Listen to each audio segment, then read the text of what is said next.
With the election closing in, everyone's focusing on these numbers. But should they be focusing on our central bankers? The market's on edge over whether the Federal Reserve will hike rates or not on Wednesday. And some here say that decision may decide who wins this November. Hi, everybody. I'm Dagan McDowell in for Brenda Butner. This is Bulls and Bears. The Bulls and Bears this week, Gary B. Smith, Jonas Max Ferris, John Layfield, along with Katie Pavlich and Jessica Tarlov. Welcome, ladies and gentlemen. John, if the Fed does hike interest rates next week, which nominee would benefit the most? There's no doubt about it. Donald Trump would benefit the most, and Donald Trump would want rates to be raised next week, because if you postpone till December, he's going to have to deal with that if he becomes the president during his first 2 to 3 years, which is going to be tough for whoever becomes president. You look historically, whenever you have times of conflict, specifically war, the incumbent party is almost always reelected. But in times of economic distress, you look at really bad times like Herbert Hoover, like the stagflation under Jimmy Carter, like the Great Recession that ended President Bush #2's presidency, you always have the incumbent party ousted in that case. And I think right now, if you see, we saw Rosengren, the Fed chief from Boston, came out just a week ago and talked about just a quarter-point rate hike, and the market was down 400 points. Now, a quarter point is not that big a deal. It's what their language is going forward. They're talking about raising interest rates over 2% by 2018. That is going to be tough for the next president to deal with. If they do it next week, that helps Donald Trump. Gary B., rate hike would be good or bad for Trump? I agree fully with John. I think he's made some very astute points. I want to approach it from a different perspective, kind of a macroeconomic perspective. You know, I think the economy is really treading water right now at best. We have such slow growth. So really the only thing that people see as positive, and it has been the stock market. Why has it been positive, though?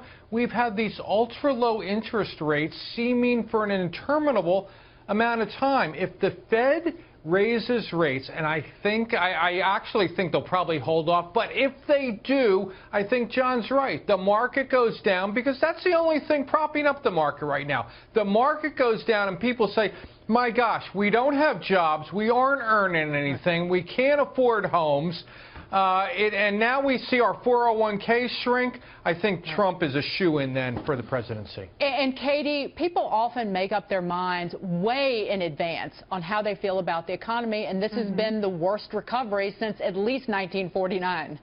Well, right, and you couple that with Hillary Clinton essentially running to be President Obama's third term, and she's going to have a major problem if the Fed decides to hike rates. Donald Trump is already trusted on the issue of the economy. If rates are hiked, we'll have somewhat of a panic, not only on Wall Street, but as already mentioned, on Main Street in terms of those people who have 401ks. And if it happens next week, it's going to happen during President Obama's tenure, which has been a terrible record when it comes to the economy. And just a lot of people think that the Federal Reserve won't hike rates next week because they don't want to hurt Hillary Clinton. Yeah, no, I know. I've heard that, and that's a theory Donald Trump has been floating, when actually we know that the membership of the committee, it's 5 political appointees and 7 who are not political appointees. And he's actually gone back and forth. At first he said it was a political decision. Then he said, oh, no, Janet Yellen's great. And now he's back to it would be a political decision. But I want to actually agree with the panel for part of this and say that I do think it would hurt Hillary Clinton if we have volatility. But I'd also like to add that this week we just found out, right, that median household income went up $2,800 from last year, which is, I think, the biggest spike we've ever seen, and the poverty rate dropped by over a percentage point. These are important indicators. Adding on to that, the 15 million private sector jobs that we've gotten, and you know the rest that I'm going to say there. So I'm going to have to defend the Obama economy a little bit there, and also say that all the polls indicate that Wall Street and the business community trust Hillary Clinton to be the steward, not Donald Trump. But Donald Trump polls better on his handling of the economy. In some polls, not all of them. She was up 5 in a recent poll on that. I mean, Fox News. I'm citing the home poll. Jonas, all right. I'll point out retail sales were down for the first time since earlier this year, last month. Didn't Mitt Romney poll well in the economy? I don't think that's going to lock in any elections. Look, I kind of agree if the market were to tank if they raise rates, but if the market doesn't tank, then the raising rates before the election, which I think is going to happen, even though it's an unusual call at this point, would actually help Hillary because their perception, wrong or it's totally a conspiracy theory, that the Fed is supporting the economy, that it's really a recession or a depression. If we didn't have 0% rates, it's all going to come crashing down. You make that myth go away by raising rates a little bit. It shows you can go off the very good economic news we just got out of this report, which Jessica just got into. That's the best news they got at the Fed in about a year or two. They got to run with that, use that as their excuse to raise rates. The market might not tank this time because of that, and all of a sudden, the Fed isn't supporting the Clinton administration, which is the perception, even though it's not true. And I think it actually helps us that we're finally out of the 07 crash. We don't need to have 0% rates. I say that's the call to me. But interest rates, if you look back historically, what interest rates do and what the Federal Reserve does, John, does impact the election. Let's not forget the double-digit interest rate on the 10-year Treasury in 1980. And the status of the economy then certainly helped Ronald Reagan. Yeah, it certainly helped, and I think you would say that the Fed right now has really been able to help this administration. I don't know if they're political in that or they're just trying to help the administration because the economy is suffering so bad, and the economy is not doing well. Look, it's not in a recession, it's not in a depression, but it's not doing well. We have 121 million full-time jobs right now. That's almost exactly what we had in 2008 before the recession. The jobs that have been added have been part-time jobs that have come online, jobs that have been replaced with jobs that are not quite as good as jobs. Household incomes are down since 2000. When you talk about poverty, give me a freaking break. It has gone from 17 million in 2000 to 47 million right now in food stamps. That goes 1-for-1 in a correlation for poverty to food stamps. The one thing that has benefited, as Gary B says, is the stock market, and it's because of comparisons. You have 80% of government obligated debt from Germany and Japan that are negative interest rates. America is the only place to put that money, and if you have the Fed raising rates right now, it's going to hurt the one thing that is booming, and that is the stock market, and you do it next week, that's going to benefit Donald Trump. Katie, you raised this issue about how people feel about the economy going back almost 8 years, but I look back at the recession when George Bush 41 was running for re-election. That recession ended in early 1991, and it still hurt him, even though the recession had been over about a year and a half.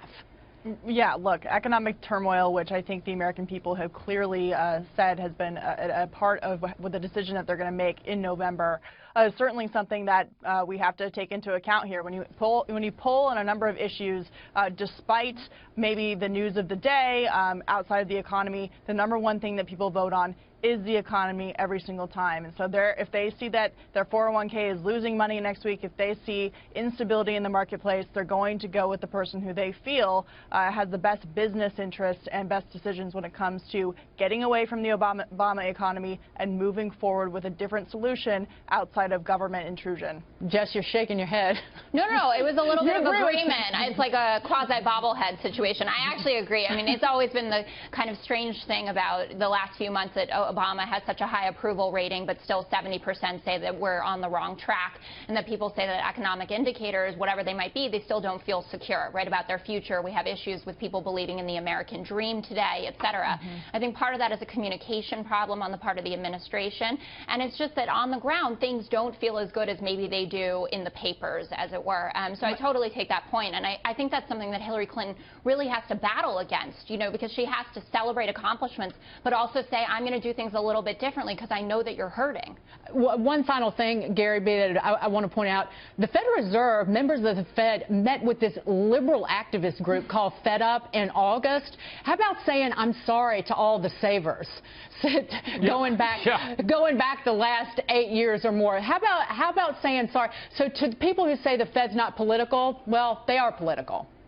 Well, yeah, absolutely. Whether they say they're independent or whether they're not, they're just like anyone else. They want to keep their jobs, and many of their jobs were under this current administration. That's why I think they're going to stand pat until after the election. As far as Jessica saying that Hillary wants to celebrate the accomplishments of the economy, I'd say what accomplishments? Almost every metric compared to when Obama took office is negative or down. There are no accomplishments in this economy. The only one they can point to is the stock market going up, and I clap for Obama on that. That's about to come down if interest rates go up. Final word. Thank you, Gary, and thanks to everybody. Cavuto